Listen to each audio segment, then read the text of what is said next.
पिछली कड़ी में हमने चर्चा की थी कि अकबर ने चित्तौड़ के घेरे में तथा हल्दी घाटी के युद्ध में जो धरती छीनी थी वह महाराणा प्रताप ने अकबर के जीवन काल में ही मुगलों से वापस छीन ली।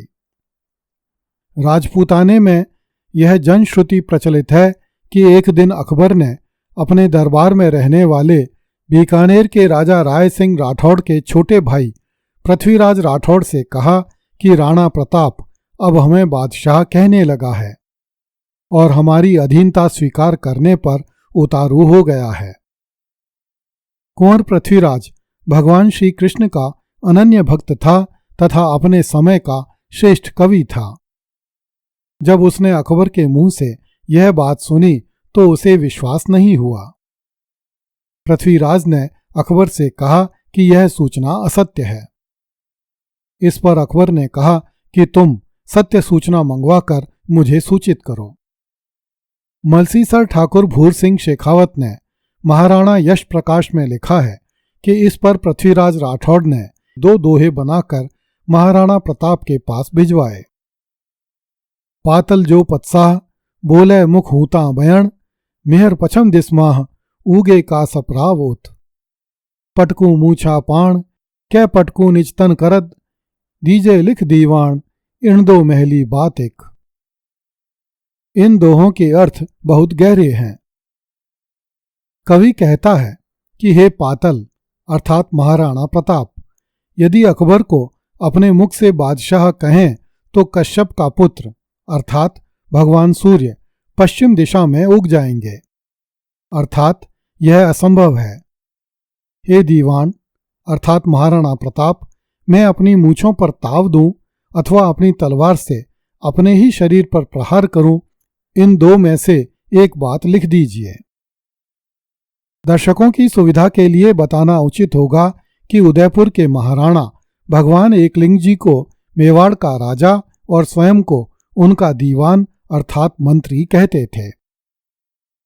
मलसीसर ठाकुर भूर सिंह शेखावत ने महाराणा यश प्रकाश में लिखा है कि महाराणा ने इन दोहों का उत्तर इस प्रकार भिजवाया। तुरक कहासी मुख पतो इण तनसु एकलिंग, उगे जाही उगसी प्राची बीच पतंग।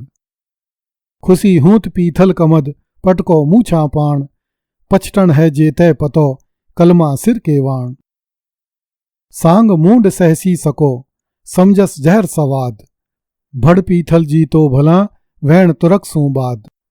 अर्थात भगवान एकलिंग जी इस शरीर से अर्थात प्रताप सिंह के मुख से तो अकबर को तुर्क ही कहलवाएंगे और भगवान सूर्य यथावत पूर्व दिशा में उदय होते रहेंगे।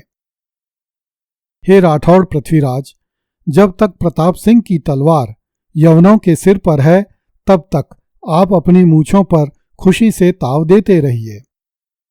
यह राणा प्रताप अपने सिर पर भाले का प्रहार सहन करेगा, क्योंकि अपने बराबर वाले का यश जहर के समान कटु होता है।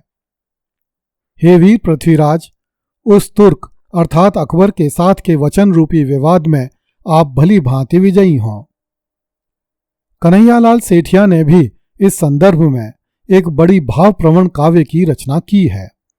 उन्होंने लिखा है कि एक बार महाराणा ने अपने परिवार के दुखों से घबराकर अकबर को पत्र लिखा कि मैं तुम्हारी अधीनता स्वीकार करने को तैयार हूं। सेठिया ने लिखा है, अरे घासरी रोटी ही जद बन बिलावड़ो ले भाग्यो, नानो सो अमर्यो चीख पड़्यो, राणा रो सोयो दुख जाग्यो। हूँ लड़्यो घणो हूँ सहयो घणो, मेवाड़ी मान बचावन ने, मैं पाछ नहीं राखी रण में, बैरियारो खून बहावन में। जब याद करूं हल्दी घाटी नेणा में रगत उतर आवे, सुख दुख रो साथी चेतकड़ो सूती सी हुक जगा जावे।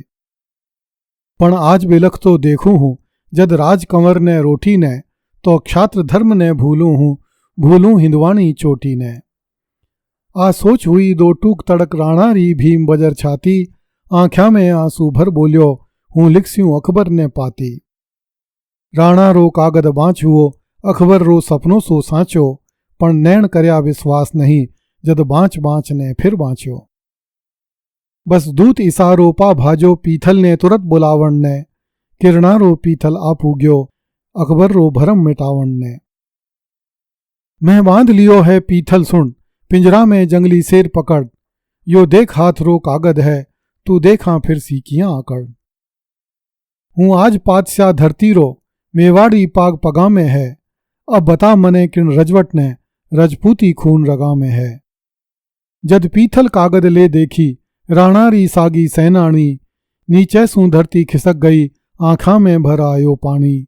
पण फेर कही तत्काल संभल, आ बात सफाई ही झूठी है, राणारी पाग सदा ऊंची, राणारी आन अटूटी है।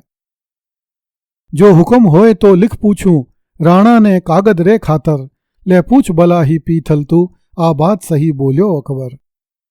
मैं आज सुनी है नाहरियो, स्याला रे सागे सोवेलो, मैं आज सुनी है सूरजड़ो, बादल री ओटा खोवेलो।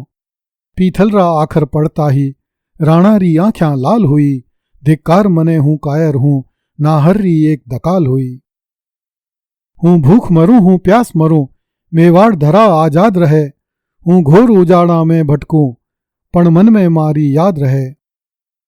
पीथल के खिमता बादल री जो रोके सूर उगाली ने, सिंघारी हाथल सहले वे वा कूख मिली कदस्याली ने। जद राणा रो संदेश गयो, जद राणा रो संदेश गयो, पीथल री छाती दूणी ही, हिंदवाणो सूरज चमके हो, अकबर री दुनिया सूनी ही। मित्रों, यह केवल एक साहित्यिक रचना है जिसमें शौर्य के उच्च भावों की सृष्टि की गई है, किंतु इस कविता का इतिहास की सच्चाई से कोई लेना देना नहीं है। न तो कभी महाराणा प्रताप अपने परिवार के दुखों से घबराया, न कभी महाराणा के परिवार ने घास की रोटी खाई, न महाराणा कभी इतना निर्धन हुआ कि उसके पास खाने को अनाज भी न रहा। न कभी महाराणा ने अकबर को लिखा कि वह अकबर की अधीनता स्वीकार करने को तैयार है। यह तो अकबर के द्वारा रचा गया केवल एक झूठ था, जिस पर राजकुमार पृथ्वीराज राठौड़ ने महाराणा प्रताप को पत्र लिखकर वस्तु स्थिति पूछी थी और महाराणा प्रताप ने उस पत्र का समुचित उत्तर भिजवाकर स्पष्ट कर दिया था कि मैंने कभी भी अकबर की अधीनता स्वीकार करने के लिए पत्र नहीं लिखा। वस्तुतः ऐसा एक पत्राचार महाराणा प्रताप की मृत्यु के बाद महाराणा प्रताप के पुत्र अमर सिंह तथा अकबर के सेनापति अब्दुल रहीम खान खाना के बीच अवश्य हुआ था, जिसकी चर्चा हम यथा समय करेंगे। अगली कड़ी में देखिए, गौरवहीन पुरुष और निर्लज्जा नारियों के बाजार का निर्लज्ज ग्राहक था अकबर। कृपया इस चैनल को लाइक, सब्सक्राइब एवं शेयर करें। धन्यवाद।